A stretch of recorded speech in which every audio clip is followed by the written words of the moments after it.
Bistado ang modus ng isang nagpakilalang pulis na nagtangkang mangutong ng dalawang motorista, kabilang ang driver ng isang kongresista.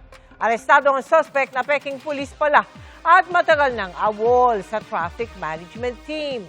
Nakatutok si Joseph Moro.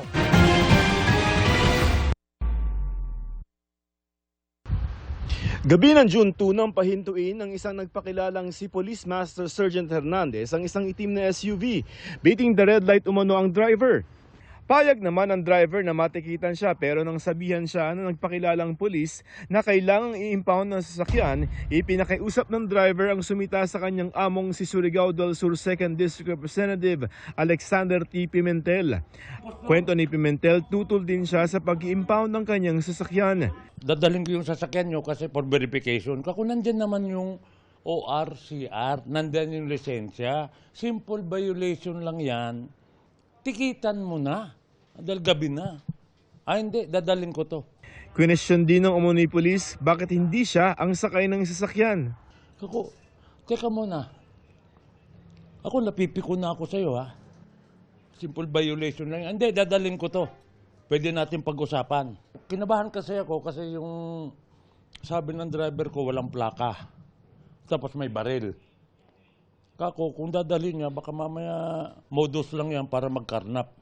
Nagbanta si Pimentel na ipapaalam niya kay Philippine National Police Chief General Jose Melencio Nartates Jr. ang panguhuli hanggang sa pinakawalan na ang kanyang driver. Sabi ko, sumbong kita kay Natales. Bigyan na lang sinabing, okay na. Pagbigyan kita. So sabi niya, okay na. Palampasin kita ngayon. Pinakawalan yung driver ko. Itong linggo rin ay nabiktima si alias Vince na nagpakilalang pulis matapos hanapan ng city engineering permit kaugnay na ikinakabit nila sa Mindanao Avenue. At that time po noon, kinumpis ka niya yung ORCR nung sasakyan ng contractor ko, then ID tsaka permits. Dinala rin siya sa parke imbes sa istasyon para maningil. Nung huminto na ulit kami, sabi niya sa akin, sinasayang niyo yung 10K, tapos tawagan mo yung boss niyo. No, that time tumagal ulit,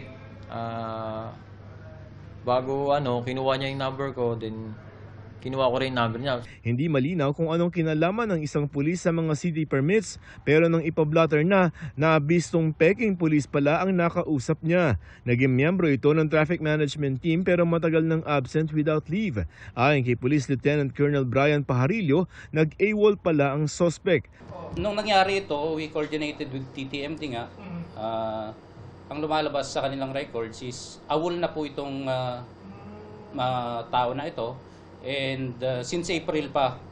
So makikita natin na illegal itong ginagawa niya since sa record nga ng TTMD is AWOL na siya. Kumpirmado ring modus ito ng suspect. Mahanapan niya ng traffic violation kahit naman kompleto yung permit ng mga ito. May gawa-gawa siyang mga traffic violation para lang makapanita. Then ipipressure niya, intimidate niya, papakitaan niya ng firearm dahil may replika siyang firearm. Sa tulong ng biktima ay naaresto ang suspect sa isang entrapment operation na nauwi pa sa habulan ng sinabukan niyang tumakas. Sinampahan din siya ni Pimentel ng reklamong attempted carnapping at grave coercion. Carnapping, sir. No comment ako dyan, sir. Baka hindi po totoo yung mga sinasabi nila na yan. Joseph Morong, Nakatutok 24 Oras.